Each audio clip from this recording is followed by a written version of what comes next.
Ciao ragazzi, sono Follow the Black Sheep e ben ritrovati sul mio canale o benvenuti nel mio gregge.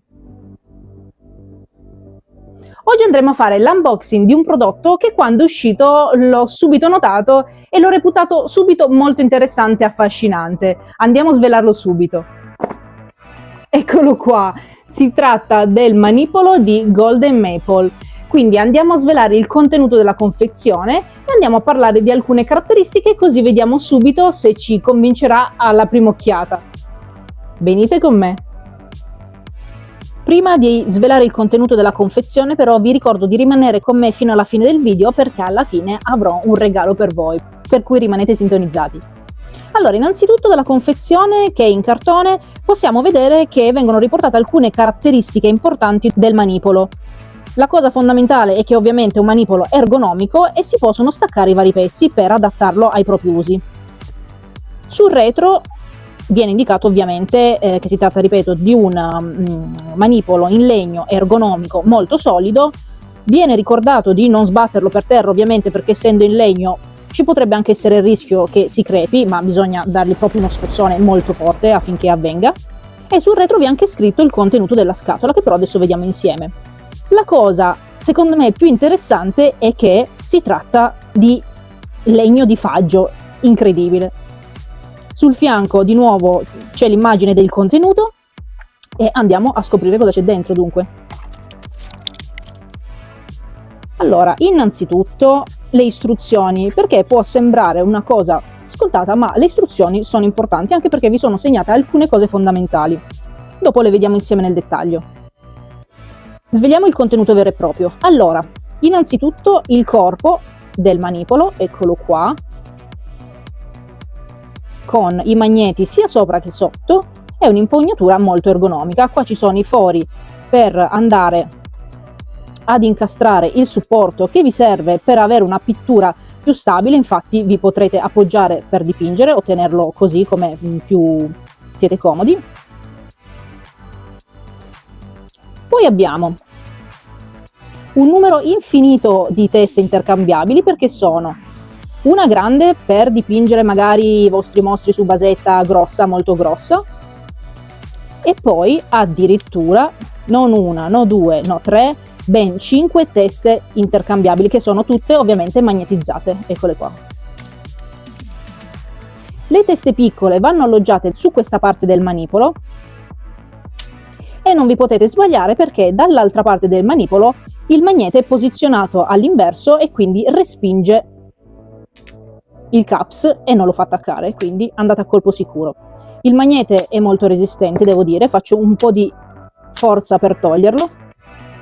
Essendo un magnete e non essendo agganciata in maniera fissa la testa al corpo, si può girare e quindi potrete dipingere la miniatura facendola roteare, quindi è veramente molto comodo.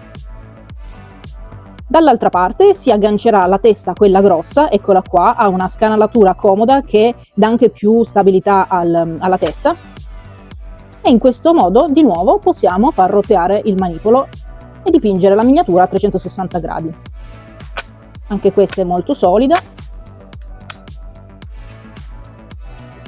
Come dicevo, c'è anche lo strumento, eccolo qua, per dare più solidità alla vostra pittura. La miniatura sarà qua sopra e voi potrete ad esempio appoggiarvi per fare dei piccoli dettagli se non volete toccarla con le mani, è molto comoda. Per quanto riguarda le istruzioni, come vi dicevo, vi è segnato tutto, intanto da il contenuto della confezione, poi vi spiegano come agganciare le varie teste, come posizionare la miniatura sulla testa. Vi dice che dovrete attaccare la miniatura con del Patafix, del Blu Tack, insomma quelle paste adesive per attaccare le miniature ai manipoli, e vi spiega appunto che il supporto si può posizionare a varie altezze e vi serve appunto per avere una pittura più stabile. Cosa fondamentale è la pulizia del manipolo. Bisogna pulirlo con uno straccetto delicato, e invece il gancio metallico non bisogna forzarlo, non bisogna aprirlo, perché altrimenti rischiate che si deforma, quindi mai aprirlo. Anche questo dovrete pulirlo regolarmente con un pannetto per evitare ad esempio ruggine o comunque che si rovini il materiale. Il manipolo può stare anche in posizione verticale senza essere tenuto da noi, quindi se volete fare una pausa di pittura lo potete appoggiare sul banco e allontanarvi, e avendo anche la base magnetica potete posizionarlo su un magnete che magari avete attaccato alla vostra postazione, così lui rimarrà ancora più stabile. Allora adesso facciamo un recap per elencare un po' i pro e i contro di questo prodotto. Psst, ehi tu, visto che sei rimasto con me fino a qui, ti voglio spoilerare un codice sconto del 10% da usare sul sito di Golden Maple, eccolo qua. Allora, innanzitutto vorrei soffermarmi sulla dimensione e sul peso del manipolo. Ha un'ergonomicità molto buona, infatti anche se è molto ampio il diametro del manipolo, la parte qua sopra è abbastanza svasata, quindi tutto sommato è comodo tenerlo in mano, anche se forse chi ha una mano molto molto piccola magari avrebbe preferito un'impugnatura un po' più sottile. Però comunque devo dire che l'impugnatura è ergonomica e si tiene bene e salda la presa, quindi tutto sommato non è male. La testa piccola è molto salda, mi piace, è comoda da far roteare. Per quanto riguarda invece la testa grande, io sono molto sbadata, devo dirvi la verità, quindi potrei accidentalmente fare questo lavoro qua e far cadere la miniatura. Dovrei dare un colpo molto ben assestato perché in realtà il magnete è parecchio forte, però ci potrebbe essere questo rischio, quindi non sono convinta al 100% della basetta grossa.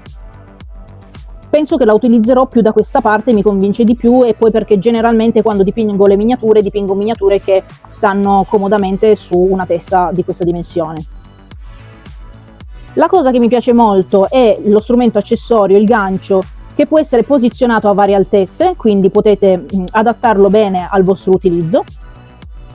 E poi la cosa che effettivamente mi ha affascinato da subito è il fatto che il manipolo è in legno. È una scelta, secondo me, di marketing abbastanza azzardata, devo dirvi la verità, perché si tende a produrre tutto in plastica ormai, quindi tutto sommato mi piace molto questa scelta, un po' ecologica, un po' di stile, e effettivamente potrebbe essere un materiale durevole e comunque anche piacevole al tatto. Infatti il legno è trattato ed è assolutamente liscio, non ci sono impurità, imperfezioni, non c'è rischio che vi irriti la pelle o quant'altro, quindi è molto comodo.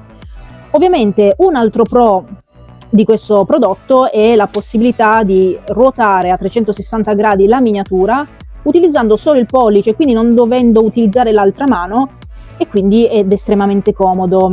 Alcuni competitor di questo prodotto lo facevano già. Loro hanno utilizzato una tecnologia differente che è quella del magnete, che tutto sommato è una tecnologia che funziona perché appunto la miniatura è molto salda al manipolo ed è molto comodo da utilizzare.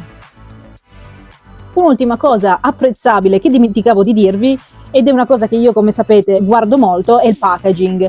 Hanno fatto un packaging che ovviamente per il trasporto è ultra comodo e non arriverà mai nulla di rotto, e anche per riporlo è veramente comodo perché il polistirolo ha tutti i suoi alloggiamenti per riporre tutto in ordine e avere tutto sotto controllo, quindi un punto in più anche per la confezione, che non è mai scontata perché comunque sono costi sempre aggiuntivi per la ditta, e quindi è una carineria in più verso il cliente che non è da sottovalutare. Dunque vi posso dire che sicuramente questo prodotto ha più pro che contro, è un prodotto molto solido, robusto, e il prezzo è veramente adeguato al prodotto che è, quindi ve lo consiglio assolutamente.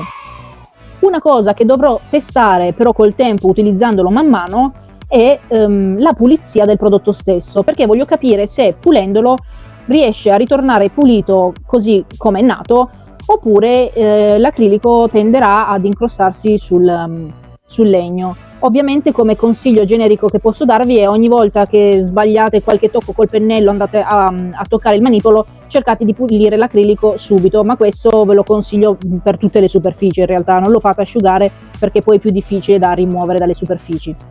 Se lo avete già provato, scrivete nei commenti come l'avete trovato, se vi trovate bene e se per caso sostituito il vostro vecchio manipolo. Vi ricordo di iscrivervi al canale se vi è interessato il video, di mettermi un like, e vi ricordo anche il codice sconto per fare acquisti sul sito di Golden Maple, che è Follow the Black Sheep. Questo codice vi permetterà di avere un 10% di sconto sull'intero sito. Dunque vi ringrazio di essere stati con me e ci vediamo come sempre alla prossima. Ciao!